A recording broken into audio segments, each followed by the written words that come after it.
কুড়িগ্রামে একসাথে ট্যালেন্ট পুলে বৃত্তি পেয়েছে যমজ তিন বোন। এই তিন বোন একসাথে জন্মগ্রহণ করার পর তার অ্যাডভোকেট বাবা এবং মা কিছুটা হতাশ হয়ে পড়েছিলেন তাদেরকে লালন পালন করা নিয়ে এবং মানুষ করা নিয়ে। অবশেষে এই অ্যাডভোকেট বাবার তিন মেয়ে ট্যালেন্ট পুলে বৃত্তি পেয়েছে এবং এতে খুশি তার বাবা মা সহ পরিবারের সদস্যরা।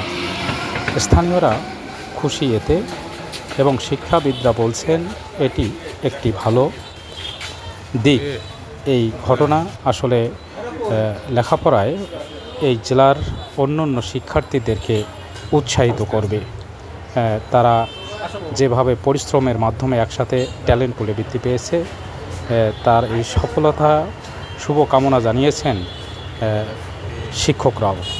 এবং এই তিন বোনের মধ্যে এক বোন ডাক্তার হতে চেয়েছেন, একজন হতে চেয়েছেন ব্যবসায়ী, আর আরও একজন ডাক্তার হতে চেয়েছেন। আসলেই তাদের মনের বাসনা পূর্ণ হোক, এই তিন বোন একসাথে বেড়ে উঠুক। আমিও মা হিসাবে বলতে পারি যে আমার বাচ্চারা সাফল্য লাভ করবে, আমিও চেয়েছিলাম। সেদিক থেকে আমার মেয়েদের মানে কৃতিত্বটাই অনেক ওদেরই বেশি, কারণ ওরা অনেক রাত জেগে পড়াশোনা করে, তারপর পরিশ্রম করে মানে পড়াশোনাটাকে ওরা এভাবে করে যে ভালো রেজাল্ট করতে পারে সেরকম। এবং ওদের সাফল্যে আমরা সবাই খুশি।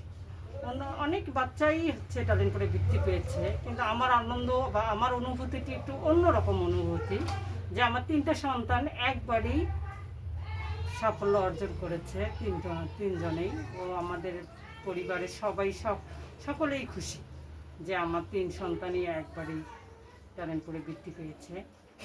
আমি চাই যে সকলেই দোয়া করুক আমার মেয়েরা যেন ভালো মানুষ হতে পারে, সমাজে অনেক বড় মানুষ হয়ে যেন সমাজের মানুষের সেবা করতে পারে। এতটুকুই বলে আমি সবার কাছে বলতে চাচ্ছি যে আমার মেয়েদের জন্য দোয়া করবে, আমার মেয়েরা যেন ভালো কিছু করতে পারে এবং আল্লাহর যেন প্রিয় বান্দা হিসাবে আল্লাহ যেন তাকে গ্রহণ করতে পারে।